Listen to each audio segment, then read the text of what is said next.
he is unemployed. There are such and several cases within our country. And it's about time that we consider this kind of unfairness to our youth, this kind of unfairness to the people who went to school, who went to their colleges, who sacrificed their earnings so that they can take their children and their siblings to school, and yet they have never been employed. And Mr. Kiptuya case is trending all over, and as the area member of parliament, I have had a discussion with TSC, and hopefully he is going to be considered in the coming recruitment, because it is sorry for one to be at 45 years, 46 years, and we expect him to work for 15 years to retire. At that particular age, he will not be fruitful, and any other person will not be fruitful. On acting, Madam Speaker, for someone to have acted for more than 3 years, normally they are compromised, because the appointing authority normally scares them. Their work is normally jeopardized.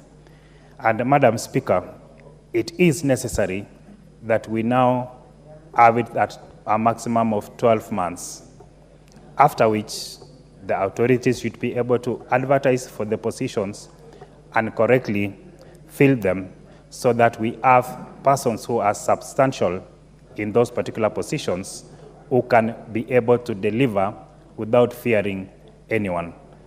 These cases, Madam Speaker, are so rampant in our counties. You find a CEO who has been acting for more than 4 years. Normally, they fail to deliver eventually, because they always fear losing their jobs from the appointing authority. Madam Speaker, once again, I would like to reiterate, and even seeing next to me is the chairperson for education. The issue of our teachers is really scaring. I want to repeat again, Madam Speaker. 45 years of age, Kiptuya from Makwiny, yet to be employed. He is to retire officially when we have now this regulation being considered as a law. It is something that we need to look into as a country, and we, the leadership that have been given the powers now, have to find a solution for the same. Thank you so much, Madam Speaker. I want to support. Thank you. Thank you. Member for Garissa Township, not in the House. Honorable Kihongi of Kangema.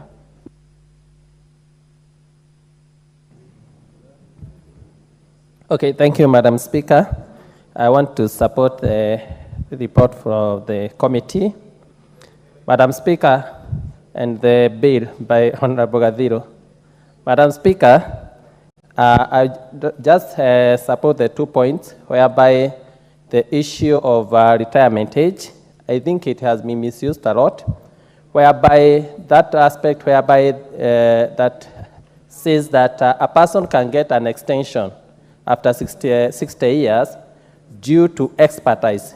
So many people has misused that provision, and you find there are people who are going up to 65 years, but they mean that they are expertise because they have retained or they have knowledge on the institution.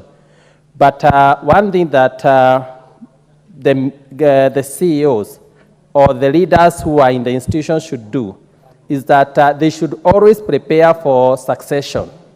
I think that's an area that has been misused by the CEOs, by the head of departments, whereby they don't prepare for succession. Therefore, Madam Speaker, I wish we have to make it strict after 60 years that everybody should retire. Madam Speaker, on the issue of acting capacity, it has been misused mostly by the CSs, whereby if they want to control a parastatal, they just make sure the CEO in a parastatal is in acting capacity. We have seen them acting more than 2 years, 3 years, and you find that person is at the mercy of the CS who seconded him or her to that